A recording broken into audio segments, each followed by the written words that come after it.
தஞ்சை கீழவாசல் பகுதியில் ரேஷன் அரிசி கடத்தப்படுவதாக தஞ்சை குடிமைப்பொருள் வழங்கல் குற்ற புலனாய்வு பிரிவு போலீசாருக்கு ரகசிய தகவல் கிடைத்தது.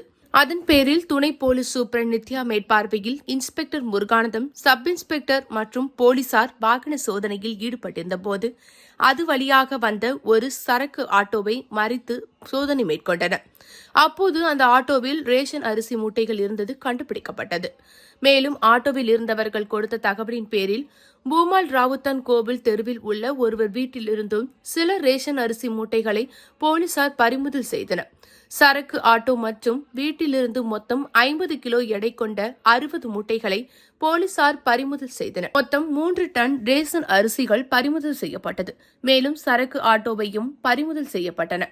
இது தொடர்பாக சரக்கு ஆட்டோ டிரைவர் தஞ்சையை அடுத்த பிள்ளையார் நத்தம் அருகே உள்ள தென்னங்குடியை சேர்ந்த தங்கராஜ் மகன் நீலக்கண்ணன், உதவியாளர் தஞ்சை கீழவாசலை சேர்ந்த ஐயப்பன் மகன் விக்னேஸ்வர் ஆகியோர் கைது செய்யப்பட்டனர்.